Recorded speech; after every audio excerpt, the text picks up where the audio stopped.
എനിക്കിഷ്ടമില്ലാത്ത മനുഷ്യരും ഇഷ്ടമില്ലാത്ത വസ്തുക്കളും എന്നോട് അടുക്കാതിരിക്കുന്നതാണ് എനിക്ക് പീസ് നൽകുക.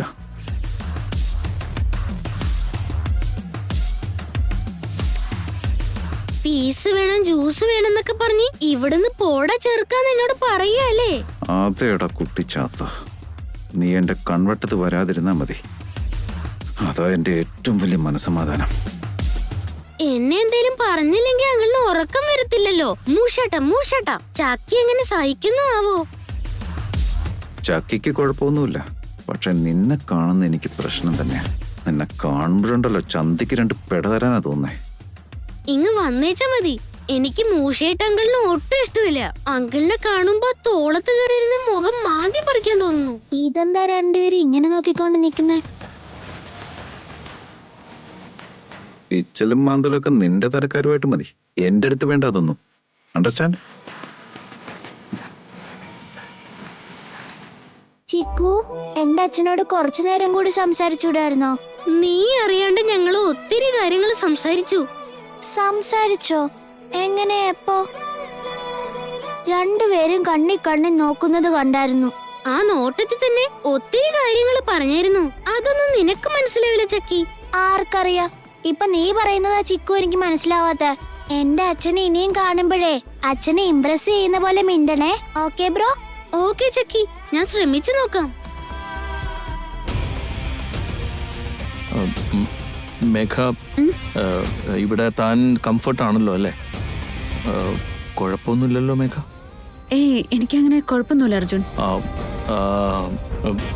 മേഘ, ഞാൻ അല്ല, പിന്നെ അത് അർജുൻ എന്നോട് എന്തെങ്കിലും പറയണമെന്നുണ്ടോ? പറയണമെന്നുണ്ട് മേഘ. തന്നെ ഒരാൾക്ക് ഇൻട്രൊഡ്യൂസ് ചെയ്ത് കൊടുക്കണമെന്നുണ്ട്. If you don't mind. ഇങ്ങനെയുള്ള ആവശ്യങ്ങളൊക്കെ ഉണ്ടാവും അറിഞ്ഞതുകൊണ്ടാ ഈ ഫംഗ്ഷന് ഞാൻ വരുന്നില്ല എന്ന് പറഞ്ഞ. പിന്നെ എന്തെന്നാ അർജുൻ ഇതൊക്കെ? അല്ല, തന്നെ ബുദ്ധിമുട്ടിക്കാൻ വേണ്ടിയൊന്നുമല്ല ഞാനിത് ചോദിച്ചത്. മറ്റുള്ള ആരെയും ഞാൻ തന്നെ പരിചയപ്പെടുത്തുന്നില്ല. ഒരേ ഒരാൾ, ആ ഒരു വ്യക്തിക്ക് മാത്രമായിട്ടാണ് ഞാൻ നിന്നെ പരിചയപ്പെടുത്താൻ ആഗ്രഹിക്കുന്നത്. അർജുനെ സങ്കടപ്പെടുത്താതിരിക്കാൻ വേണ്ടിയാ ഞാൻ ഈ ഫംഗ്ഷന് വന്നത്. പക്ഷെ ഇതിപ്പോ അർജുൻ പറയുന്നത് കേൾക്കുമ്പോ എനിക്ക് അർജുനെ വേദനിപ്പിക്കേണ്ടി വരുമല്ലോ. അങ്ങനെ ഒരു സന്ദർഭത്തിലേക്ക് എന്നെ വലിച്ചഴക്കരുതെന്ന് മാത്രമേ എനിക്ക് അർജുനോട് അഭ്യർത്ഥിക്കാനുള്ളൂ. തൽക്കാലത്തേക്ക് ഇങ്ങനെയുള്ള പരിചയപ്പെടുത്തലൊന്നും വേണ്ട. ഓട്ടടാ അർജുനെ, മിഥുനോട് നീ എന്തെങ്കിലും പറ.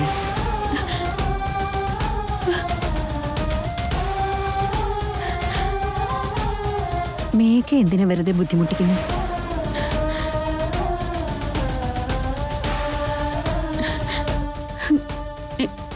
എന്താ, മിഥുൻ സാർ വന്നിട്ടുണ്ടോ? അതെ, വന്നിട്ടുണ്ട്. ഞാൻ തന്നെ പരിചയപ്പെടുത്തുവാൻ ആഗ്രഹിച്ച് മറ്റാരെയുമല്ല മേഘ, മായ ഗ്രൂപ്പ് ഓഫ് ഇൻഡസ്ട്രീസിന്റെ ചെയർമാൻ മിഥുനെയാണ്. എന്റെ വിജയത്തിന് പിന്നിൽ പ്രവർത്തിക്കുന്ന വ്യക്തി ആരാണെന്നും ആ വ്യക്തിയുടെ മഹത്വം എന്താണെന്നും അറിയാൻ മിഥുന് വല്ലാത്തൊരു തിടുക്കം പോലെ. അതുകൊണ്ടാ ഒരു വട്ടം തന്നെ ഒന്ന് ഇൻട്രൊഡ്യൂസ് ചെയ്ത് കൊടുക്കാന്ന് വിചാരിച്ച്. അയാൾക്കും അതൊരു സന്തോഷമാവട്ടെ. മിഥുൻ സാർ ഇവിടേക്ക് വരുന്നു ഞാൻ ഒട്ടും പ്രതീക്ഷിച്ചില്ല. അപ്പോ തനിക്ക് മിഥുനെ നേരത്തെ അറിയാമായിരുന്നോ? എന്നിട്ടെന്താ എന്നോട് പറയാതിരുന്നു? പറയൂ മേഘ. എനിക്ക് അറിയൊന്നുമില്ല അർജുൻ. ടെൻഡറിൽ പരാജയപ്പെട്ടതിന് ശേഷവും ആ ഈഗോ ഒന്നും മനസ്സിൽ വെക്കാതെ അയാൾ എങ്ങനെ ഇങ്ങോട്ടേക്ക് വന്നെന്ന്. മിഥുന്റെ മനസ്സിൽ എന്താണെന്നുള്ളത് എനിക്ക് മനസ്സിലാക്കാനൊന്നും സാധിച്ചിട്ടില്ല. പക്ഷെ ഇവിടം വരെ വരാൻ തോന്നിയത് വലിയ കാര്യമല്ലേ? അതുകൊണ്ട് മാത്രം മിഥുൻ ആവശ്യപ്പെട്ട പോലെ തന്നെ ഒന്ന് പരിചയപ്പെടുത്താമെന്ന് ഞാൻ വിചാരിച്ചു. താനെന്ത് പറയുന്നു? തൽക്കാലം ഇതൊന്നും വേണ്ട അർജുൻ. വേറെ എന്ത് വേണമെങ്കിലും ചോദിച്ചോളൂ, അത് മാത്രം വേണ്ട. എനിക്ക് ആരെയും പരിചയപ്പെടാനുള്ള മനസ്സില്ല.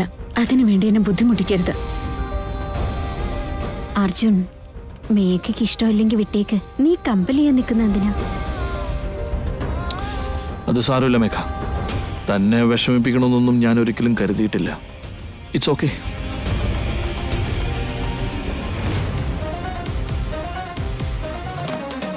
സോറി മിഥുൻ, അവളിപ്പോ വേറെ കുറച്ച് തിരക്കിൽ ഏർപ്പെട്ടിരിക്കുക. പിന്നീട് എപ്പോഴെങ്കിലും ഞാൻ പരിചയപ്പെടുത്തി തരാം. It's okay, no problem.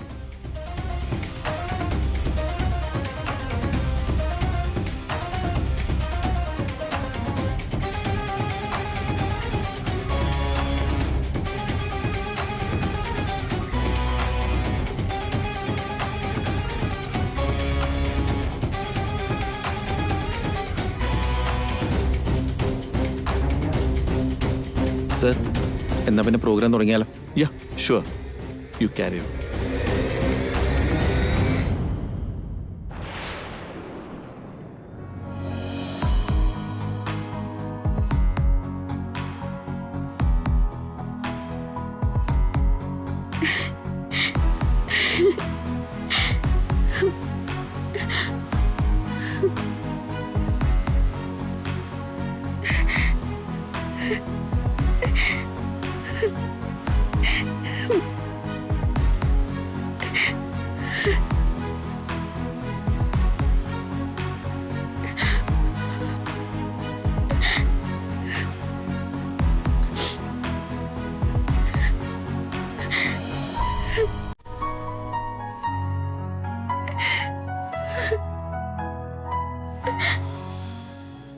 Good evening, all.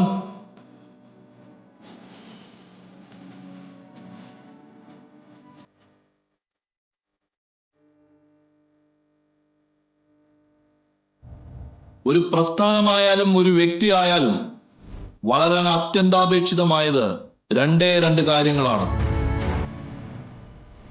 ഒന്ന് വിജയത്തിലെത്തുക, രണ്ടാമത്തേത് പരാജയങ്ങൾ ഏറ്റുവാങ്ങുന്ന സന്ദർഭത്തിൽ ധൈര്യത്തോടെ നിലകൊള്ളുക.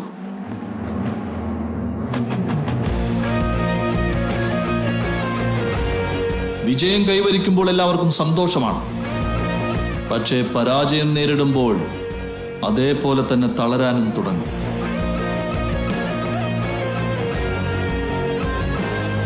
ആ തളർച്ച അനുഭവപ്പെടുന്ന സമയത്തും ധൈര്യത്തോടെ നിവർന്നു നിൽക്കുവാൻ സാധിച്ചാൽ അടുത്ത വിജയം കയ്യെത്തിപ്പിടിക്കാനാകും.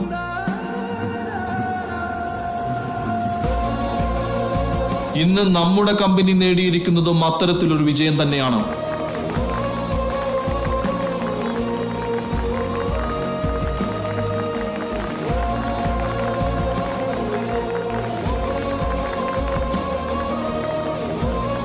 സകലതും നശിച്ചു ചാരമായപ്പോൾ ആ ചാരത്തിൽ നിന്ന് ഉയർത്തെഴുന്നേറ്റ ഫീനിക്സ് പക്ഷിയെ പോലെയാണ് നമ്മൾ.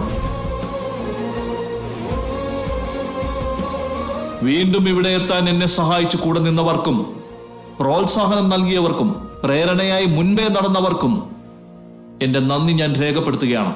പേരുകൾ ഓരോന്നായി തൽക്കാലം പറയുന്നില്ല.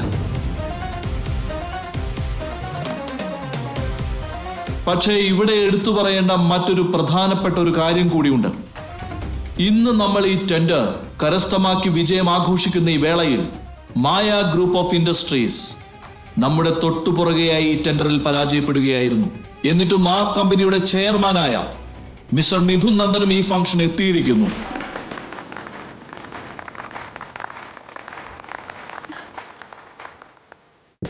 സ്വന്തം പരാജയത്തെ പറ്റി ചിന്തിക്കാതെ, നമ്മുടെ വിജയത്തിൽ അസൂയ പ്രകടിപ്പിക്കാതെ നമ്മളെ എല്ലാവരെയും എൻകറേജ് ചെയ്യാനായി മിസ്റ്റർ മിഥുൻ നന്ദൻ ഇവിടേക്ക് വന്നത് അദ്ദേഹത്തിന്റെ സംസ്കാരത്തിന്റെ മേന്മ കൊണ്ടാണ്.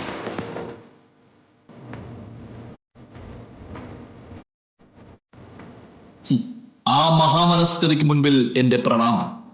പിന്നെ നമ്മുടെ സന്തോഷത്തിന്റെ പ്രതീകമായ ഈ സക്സസ് ഫംഗ്ഷനിൽ മിഥുൻ എന്ന കഥാപാത്രത്തിന്റെ വരവ് കിരീടത്തിലെ പൊൻതൂവൽ പോലെയാണ്. ആ മഹത് വ്യക്തിയെ ആദരിക്കേണ്ടത് നമ്മുടെ കടമയാണ്. Mister Mithun, please come.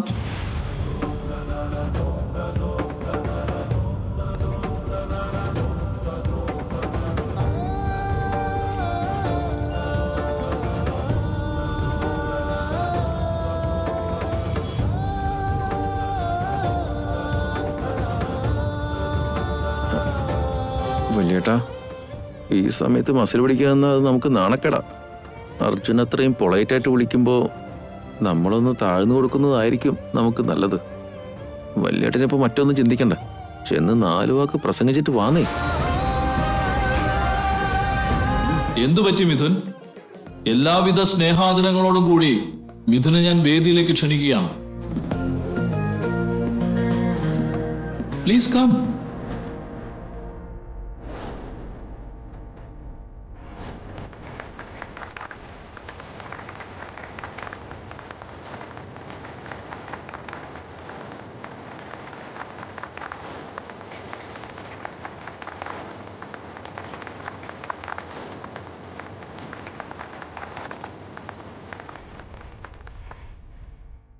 ഒരു കാലത്ത് മിഥുൻ നന്ദൻ കോളേജിൽ എൻ്റെ അടുത്ത സുഹൃത്തായിരുന്നു.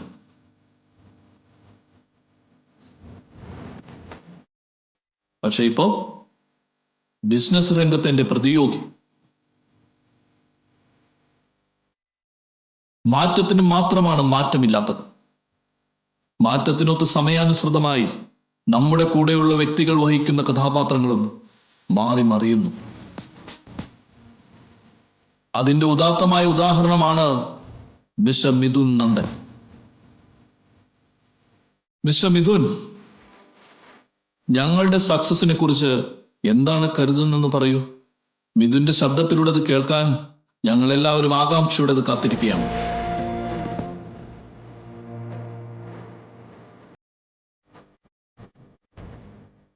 സമുദ്രത്തിലെ ജലം ഉപ്പുള്ളതായതുകൊണ്ടും അത് നമുക്ക് ദാഹം ശമിപ്പിക്കാൻ ഉതകാത്തത് കൊണ്ടും നമ്മൾ അതിന് വലിയ വില കൽപ്പിക്കുന്നില്ല.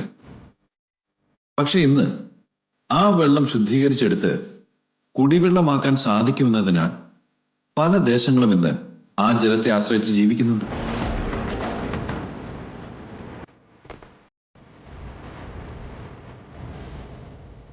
അതൊരു വിജയത്തിന്റെ ആധാരമാണ്. അതുപോലെ തന്നെയാണ് ഇന്ന് നിലംപരിശാകാമായിരുന്ന ഒരു കമ്പനിയെ ആകാശത്തോളം ഉയർത്തണമെന്ന ആഗ്രഹത്താൽ വിജയത്തിന്റെ ആദ്യ പടിയിൽ നിൽക്കുകയാണ് Arjun group of industries. Congratulations Arjun.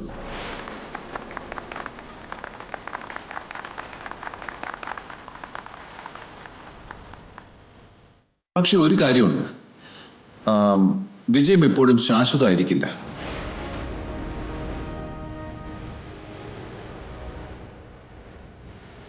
ഇന്നത്തെ ഈ ക്ലാപ്സും എന്നും ഇതുപോലെ മുടങ്ങിയെന്നും വരില്ല. എന്തുകൊണ്ടെന്നാൽ ബിസിനസ് രംഗത്ത് മത്സരങ്ങളും പ്രതിയോഗികളും ഇങ്ങനെ ഉണ്ടായിക്കൊണ്ടേയിരിക്കും. അവരെല്ലാവരും നമ്മളെ കടത്തിവെട്ടാനും ശ്രമിച്ചുകൊണ്ടിരിക്കും. അവരുടെ ആ പ്രയത്നങ്ങളെ കടത്തിവെട്ടിക്കൊണ്ട് മുന്നേറുന്നത് എപ്പോഴും സാധ്യമാവില്ല.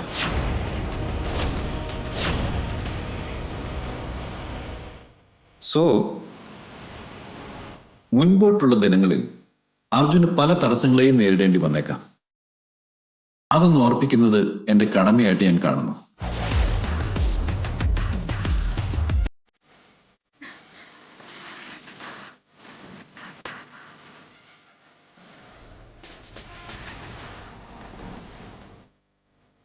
Thank you so much Mithun.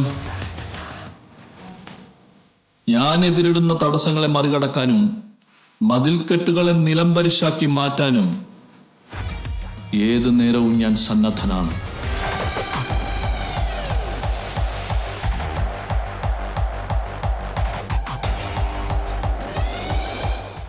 എന്തായാലും മിഥുന്റെ ഉപദേശത്തിന് നന്ദി. എനിഹൗ, ഇന്ന് ലഭിച്ചിരിക്കുന്ന ഈ വിജയത്തിനും ഇനി അങ്ങോട്ടുള്ള ഓരോ വിജയങ്ങൾക്കും അർജുന്റെ വലങ്കൈയായി കൂടെ നിന്ന് ഈ വിജയം സാധ്യമാക്കിയെടുത്ത ഭാര്യയ്ക്ക് എൻ്റെ അഭിനന്ദനങ്ങൾ.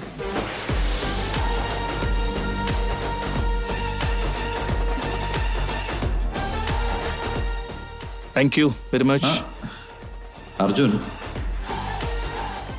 ഇത്രയും വലിയൊരു വിജയത്തിനും ഇവിടെ കേട്ട ഈ അഭിനന്ദനങ്ങൾക്കുമെല്ലാം കാരണക്കാരിയായ ആ വ്യക്തിയെ ഇതുപോലെ തിരശ്ശീലയ്ക്ക് മറവിൽ മറച്ചു വെച്ചിരിക്കുന്നത് മോശമായിപ്പോയി.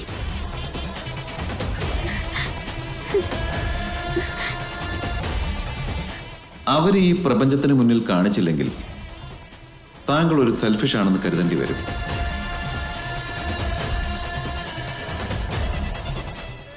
ഇനിയെല്ലാം തൻ്റെ ഇഷ്ടം.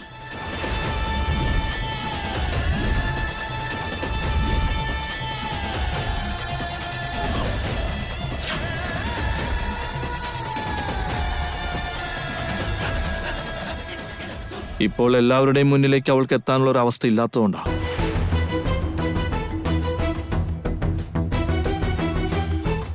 സാഹചര്യവും സന്ദർഭവും ഒത്തുവരുമ്പോൾ അവള് തന്നെ എല്ലാവരുടെയും മുന്നിൽ എത്തിച്ചേരും.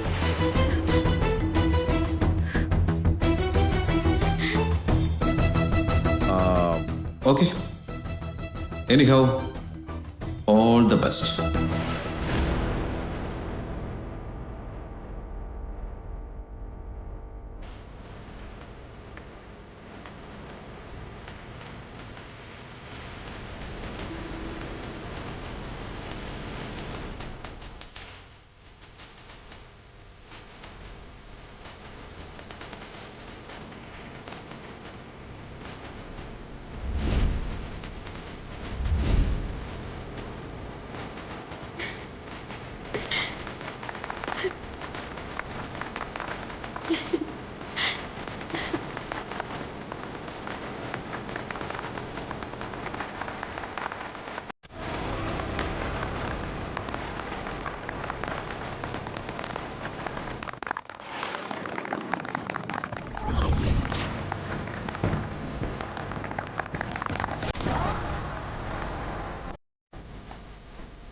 ചേച്ചിയാണോ നിൽക്കുന്നത്?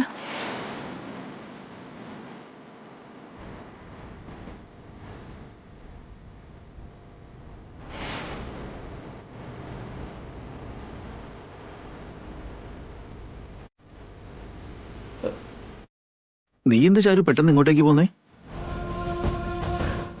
ഞാൻ എന്റെ മേഘന ചേച്ചി കണ്ടു വിവേക്. എന്താ പറഞ്ഞേ? മേഘനടുത്തേ കണ്ടുവന്നു? എവിടെ വെച്ച് നീ കണ്ട ചാരു? ഇപ്പോ ഇവിടെ ഉണ്ടായിരുന്നു. ചാരു, നീ എന്ത് വിവരക്കേടായി വിളിച്ചു പറയുന്നേ? ഏട്ടത്തി എങ്ങനെ ഇവിടെ എത്താനാ? നീ ഇന്ന് ചിലപ്പോ ഏട്ടത്തെ കുറിച്ച് ഒരുപാട് ചിന്തിച്ചിട്ടുണ്ടാവും. അതുകൊണ്ട് തോന്നിയതാ ചാരു. അതായിരിക്കും അല്ലേ? പിന്നല്ലാണ്ട് വേറെന്താ? നീ ഒന്ന് ഇങ്ങോട്ടേക്ക് വന്ന ചാരു.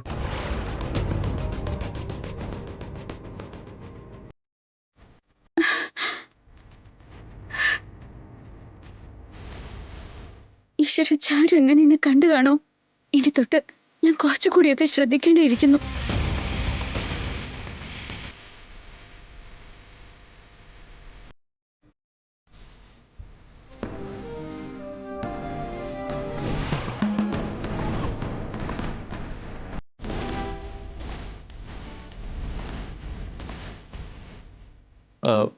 Excuse me.